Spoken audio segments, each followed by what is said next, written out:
এবার দ্বিতীয় প্রশ্নটি লক্ষ্য করো। সৃজনশীলের দ্বিতীয় নম্বর প্রশ্নটি হলো, এখানে একটি উদ্দীপকের ছবি দেওয়া আছে আর গ ঘর উত্তরটি করতে হবে। উদ্দীপকের যে চিত্রটি আছে এই চিত্রটি আগে বোঝার চেষ্টা করো, তারপরে গ ঘর সলিউশন। এখানে দেখো চিত্রটি, এই বি বিন্দুতে একটা বস্তু আছে, এই বস্তুটির ভর আছে 40 কেজি। এই বস্তুটি মুক্তভাবে ভূমিতে পড়ছে। তা এই ভূমি থেকে এই বি বিন্দুর দূরত্ব, মোট দূরত্বটা দেওয়া আছে 50 মিটার। এ থেকে সি বিন্দুর দূরত্বটা দেওয়া আছে 30 মিটার। তাহলে বিসির দূরত্বটা এখানে দেওয়া নেই, কিন্তু আমরা এটা বলতে পারবো এটা হলো 20 মিটার, কারণ এটা 20 মিটার, এটা 30 মিটার হলেই মোট দূরত্ব 50 মিটার হচ্ছে। তাহলে এইটা দেওয়া নেই, এটা আমরা ক্যালকুলেশন করে পাচ্ছি। তাহলে এই উদ্দীপকটা দেওয়া আছে। এখন গ ঘর প্রশ্নটি কিভাবে করতে হবে দেখো। গ নম্বর প্রশ্নটি হলো, বস্তুটি কত বেগে ভূমিতে আঘাত করবে। তার মানে এই বি বস্তুটি যখন মুক্তভাবে ভূমিতে পড়ছে তখন এটা কত বেগে ভূমিতে আঘাত করবে, অর্থাৎ বেগটা নির্ণয় করব।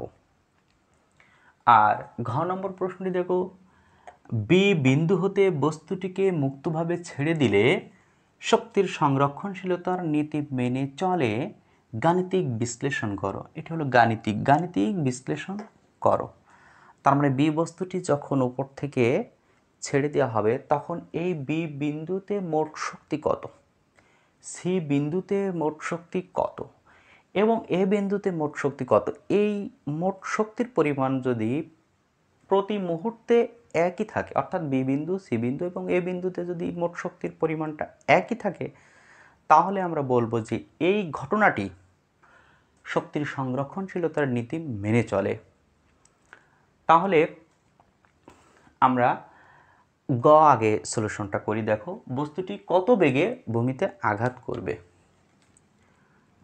তাহলে গ নম্বর যখন করব তখন একটা জিনিস সবসময় মনে রাখবে যে এই বস্তুটা যখন বি বিন্দুতে আসে তখন কিন্তু এটি স্থির আছে। বি বিন্দুতে বস্তুটি স্থির আছে, এরপর বস্তুটি ভূমির দিকে পড়ছে। তাহলে এখানে স্থির আছে, তার মানে এইখানে আদিবেগ হবে 0, আদিবেগটা 0। তাহলে বি বিন্দুতে আদিবেগ হলো 0। টোটাল উচ্চতা অর্থাৎ ভূমিতে পড়ছে, তাহলে এই মোট দূরত্বটা হলো 50 মিটার। আর এই এ বিন্দুতে যখন আসছে ভূমিতে কত বেগে আঘাত করবে, তার মানে এখানে আমরা ভি নির্ণয় করব। তাহলে এই মানটা দেওয়া আছে, আমরা এখানে এই ডাটা থেকে বুঝবো যে এখানে আমরা কোন সূত্রটা অ্যাপ্লাই করব। দেখো এখানে যে সূত্রটা অ্যাপ্লাই করতে হবে, v square equal to u square plus 2gh। এখানে এই গতির সমীকরণটি অ্যাপ্লাই হবে। তাহলে জির মানটা কিন্তু আমরা জানি, উপর থেকে যখন বস্তুটা পড়ে তখন কিন্তু অভিকর্ষ ত্বরণ জি কাজ করে। জির মানটা আমরা জানি 9.8 u0। তাহলে V square equal two 2gh, V equal to 2gh, স্কোয়ারের জন্য পাশে রুট, তাহলে রুট ওভার 2, জির মান 9.8 আর দেখো এইচের মান 50। তাহলে এইটা আমরা এখন ক্যালকুলেশন করব। এটা ক্যালকুলেশন করলে কত হয় দেখো, 2 গুণ 9.8 গুণ 50, এটাকে আমরা রুট করলে হবে 31.3। এই বেগটা আমরা পাচ্ছি। তাহলে এই বস্তুটি ভূমিতে এত বেগে নিক্ষেপ করবে। তাহলে গ নম্বরটা আশা করা যায় বুঝতে পেরেছো। এরপরে আসি আমরা ঘ নম্বরের প্রশ্নটি। দেখো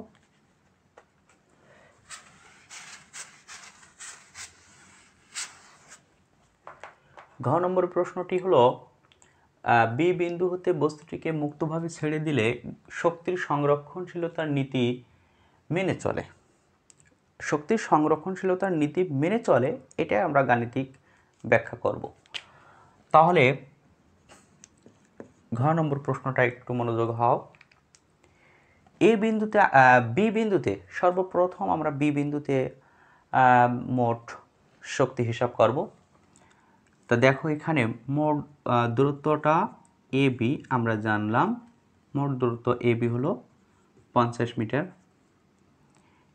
এসির দূরত্বটাও দেওয়া আছে উদ্দীপকে 30 মিটার, আর বিসির দূরত্বটা আমরা যদি বের করি তাহলে 50 থেকে 30 বাদ দিলে 20 মিটার হয়।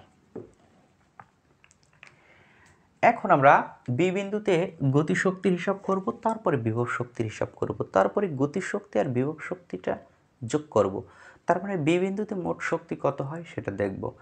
সি বিন্দুতেও ঠিক একইভাবে মোট শক্তি কত হয় সেটা দেখব। এ বিন্দুতেও একইভাবে মোট শক্তি কত হয়, অর্থাৎ গতিশক্তি প্লাস বিভব শক্তি হিসাব করব।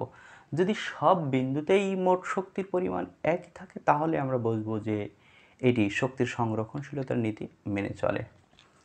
তাহলে আসি আমরা প্রথমে বি বিন্দুর হিসাব করি। বি বিন্দুতে এভাবে লিখতে পারি যে বিতে গতিশক্তি, বিতে গতিশক্তি কত হবে এটা একটু দেখো। বিতে কিন্তু বস্তুটি স্থির ছিল, যদি বস্তুটি স্থির থাকে তাহলে কিন্তু এখানে তার গতিশক্তি নেই, তাহলে বি বিন্দুতে গতিশক্তি হলো 0। শক্তির একক, গতিশক্তির একক জুল, এক কথায় বিভব শক্তি হোক গতিশক্তি হোক এদের একক কিন্তু জুল, শক্তির এককই হবে জুল। তাহলে আমরা যাই হোক বিতে গতিশক্তি পেয়েছি 0। এই বিতে বিভব শক্তি কত হবে সেটা একটু হিসাব করি। বিতে বিভব শক্তি ইপি, ইপি = mgh। দেখো আমরা বিভব শক্তির সূত্রটি জানি mgh। এম কত? এম হলো বস্তুটির ভর 40 কেজি, জি কত 9.8, আর এইচ এর মানটি কত 50 মিটার। এইচ বলতে এখানে টোটাল দূরত্বটা এইচ 50 মিটার। তবে দেখো বিভব শক্তির ব্যাপারটা আমি বারবারই বলি যে বিভব শক্তি কিন্তু সবসময় ভূমি থেকে হিসাব করব। বস্তুটি কোথায় আছে? এখানে আছে, তাহলে ভূমি থেকে এই বস্তুটার দূরত্ব কত? বস্তুটি বি বিন্দুতে আছে, তাহলে এখান থেকে ভূমির এই ডিস্টেন্সটা কত এইটার উপর ডিপেন্ড করবে।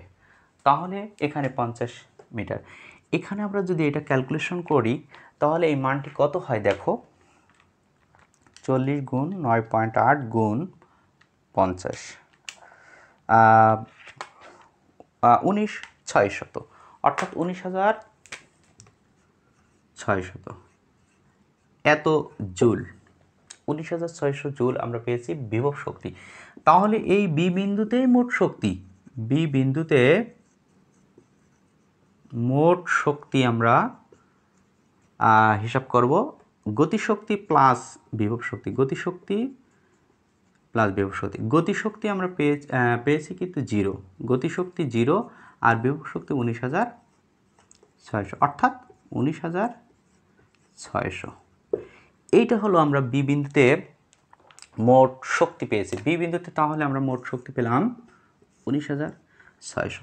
দেখো এই বি বিন্দুতে যে শক্তিটা পেয়েছি ঠিক একইভাবে আমরা সি বিন্দুতেও যদি মোট শক্তি এটা পাই, এই বিন্দুতেও যদি মোট শক্তি এটা পাই তাহলে বুঝবো যে এটি হচ্ছে শক্তির সংরক্ষণশীলতার নীতি মেনে চলে। তা আসি এবার সি বিন্দুটার হিসাব করি। সি বিন্দুতে আমরা গতিশক্তি আগে হিসাব করি। সি বিন্দুতে গতিশক্তি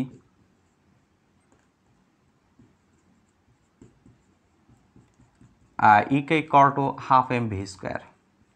দেখো সি বিন্দুতে কিন্তু গতিশক্তি আছে, কারণ এই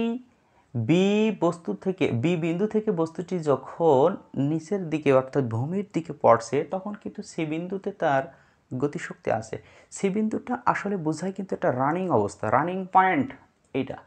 তাহলে এখানে গতিশক্তি আছে, এই গতিশক্তির হিসাব করার জন্য এখানে কিন্তু একটা বেগও আছে। তাহলে এই বেগের হিসাবটা একটু দেখো, এখানে আমরা কিন্তু বেগের কোনো মান কিন্তু এখানে দেওয়া নেই। তাহলে বেগের জায়গায় আমরা কি লিখতে পারি দেখো, v square equal to u square plus 2g এই দূরত্বের উপর ডিপেন্ড করবে। তাহলে এখানে যে এইচটা অ্যাপ্লাই করব, এটা আমি এইচ না দিয়ে এক্স চিন্তা করি। এই দূরত্বটা মনে করো এক্স, এক্স মানে 20 মিটার, তার মানে এইটা হলো এক্স আমরা চিন্তা করে নিচ্ছি। তাহলে ভি স্কোয়ার ইকুয়াল টু আমরা পেয়েছি এখানে 2g এক্স। দেখো ইউ কিন্তু এখানে ইউ এর মানটা কিন্তু এখানে 0 হবে, কারণ এখানে তো ইউ 0 ছিল, তাই এখানে ইউ 0 যদি হয় তাহলে V square equal two 2g x. তাহলে ভি স্কোয়ারের জায়গায় আমরা এই মানটা বসাতে পারি, অর্থাৎ হাফ এম ইন্টু ভি স্কোয়ারের জায়গায় বসাবো 2g এক্স। দেখো এখানে 2 2 কাটবে, তাহলে এম জি এক্স পাচ্ছি। এখন এম জি এবং এক্স এর মানটা বসাই। এম এর মান 40, জির মান 9.8, এক্স এর মান 20। এইটা এখন ক্যালকুলেশন করি কত হয়। 40 গুণ 9.8 গুণ 20, 7840। তাহলে এখানে আমরা যে মানটা পেয়েছি 7840 জুল। এইটা আমরা সি বিন্দুতে গতির শক্তি পেয়েছি। এবার সি বিন্দুতে বিভব শক্তির হিসাব করি। সি বিন্দুতে বিভব শক্তি EP equal to M G, দেখো এম জি এইচ, যে সূত্রটা আমরা জানি এম জি এইচ। তাহলে এখানে এইচ বলতে আসলে কোনটা বোঝায়? আমি বলি সি বিন্দুতে আমরা বিভব শক্তি হিসাব করছি, তাহলে কিন্তু ভূমি থেকে এই দূরত্ব অর্থাৎ 30 মিটার। তাহলে এখানে 30 মিটার দূরত্ব বলতে এই ডিস্টেন্সটা বোঝায়, এটা হচ্ছে এসি। তাহলে এম কত 40 কেজি, জি মানে 9.8, আর এসির মান আমরা জানি 30 মিটার, এটা 30। তাহলে এইটা ক্যালকুলেশন করে আমরা দেখব যে এটা কত হয়।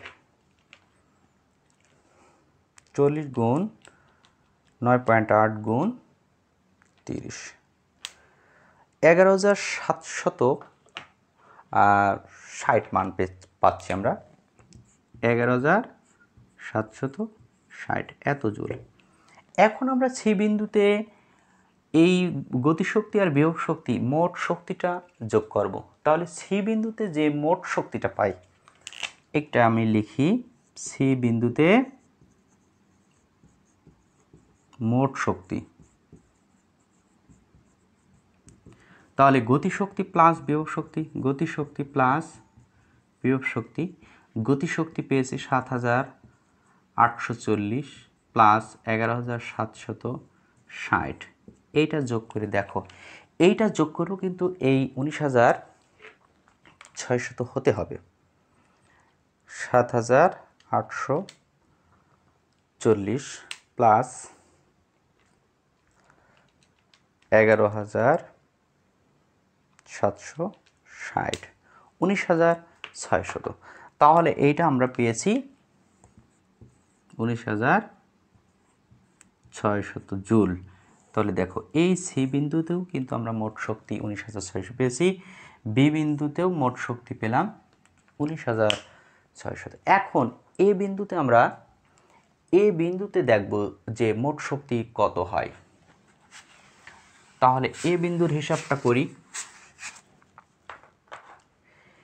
এ বিন্দুতে